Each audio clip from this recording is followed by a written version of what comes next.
Your planet has two endings, and the famous one, the sun swallowing the earth, is not the one that matters for you. Look at the sunset tonight, the same warm, steady sun you have squinted at your whole life. Your parents watched the same sun. So did the first humans. So did the dinosaurs long before anyone was here to name them. But that steadiness is a trick of your short life. The sun is slowly getting brighter. It has been brightening through all of human history, too gently for anyone to feel. So when does Earth's story really end? And when it does, is everything that happened here simply erased? Every voice, every morning, every you. The answer does not start 5 billion years from now. It starts with something the sun is quietly doing right this second. Deep in the sun's core, hydrogen is fusing into helium. That is what makes sunlight. But as helium piles up, the core squeezes tighter, and the fire burns a little harder. So the sun cannot stay the same. Every billion years it grows about 10% brighter. 10% does not sound like much. For a planet, it is everything. Here is what most people miss. Earth's real deadline is not the sun's death. It is the sun's slow brightening. In about 1 billion years, the extra sunlight starts to win. The oceans begin to evaporate. Steam fills the sky. The steam traps more heat, and the water never comes back. Some models say 1 billion years. Some say closer to 2. No model says forever. Try to feel how long that is. Squeeze Earth's remaining 5 billion years into a single day. On that clock, every pyramid, every book, every name anyone has ever remembered fits into the last 10th of a second before midnight. One camera flash. And look at your own hand. You are mostly water. The very thing the Earth loses first is the thing you are made of now, while there is still so much of it. So the water goes first. But the rock you are standing on has 4 billion more years of story, and its ending is nothing like an explosion. The sun's ending is not an explosion. It is a slow, enormous exhale. Our star is far too small to ever explode. Only much heavier stars go out that way. Instead, around 7.5 billion years from now, the core finally runs low on fuel. The outer layers swell.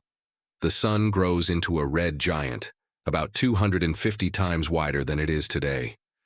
Hold out your thumb at sunset. Today, the whole sun hides behind it. The red giant sun would not hide behind your hand. It would not fit behind the horizon. It would not be in your sky at all. It would be your sky. And as it swells, it sheds. The sun slowly blows away a third of itself, like a dandelion coming apart in a very patient wind. A lighter sun holds Earth more loosely, so Earth drifts outward, trying to escape. But the giant raises tides that drag it back in. Most likely, the sun swallows the Earth. The strange part is how gently it happens. No shockwave, no flash seen across the galaxy. The sun simply grows around the space where Earth is. Some models say Earth slips free at the last moment.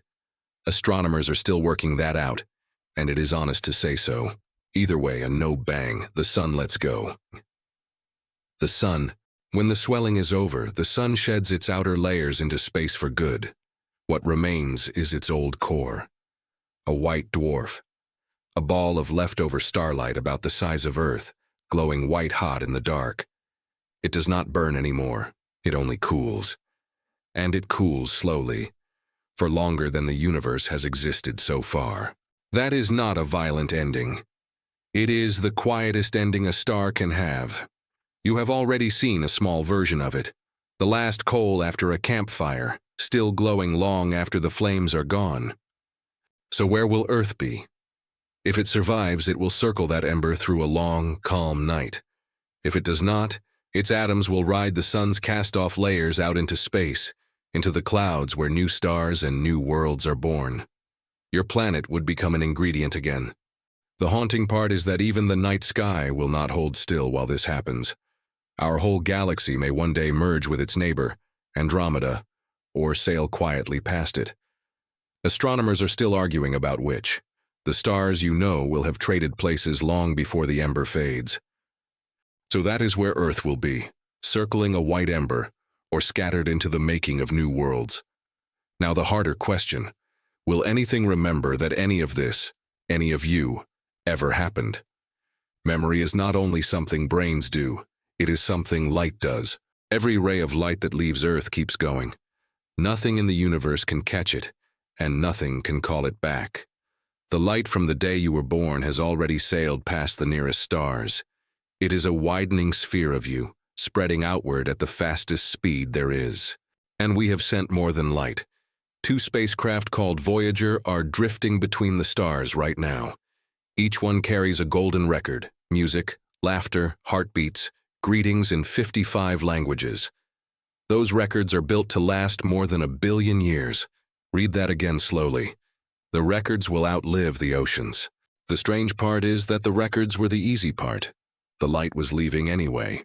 It has been leaving since the first morning, carrying every day with it. So hold the whole story at once. The oceans have about 1 billion years. The planet has several billion more. The sun never explodes. It swells, sheds itself like seeds on the wind, and settles into an ember that outlasts almost everything. Whether Earth is swallowed or spared, no one can promise yet. The dates are blurry by hundreds of millions of years, and honest science keeps them blurry. But the shape of the story is clear. Here is the strange part hiding inside it. The biggest thing in your sky gets the gentlest ending in it. And long before any of that, the record of this world, its light, its voices, its you, will already be too far away for any ending to reach. That is what makes Earth's future so quietly beautiful. It is not a story about everything being lost. It is a story about how much has already been saved. One evening, billions of years from now, there will be a last sunset. No one may be there to squint at it. But look at tonight's while you can, and understand what it means. The sun will take back the Earth it made. But everything you were has already left. Carried outward in light, the universe will never give up. If you want more videos like this, subscribe now. There's a lot more buried in the small questions about a very large universe.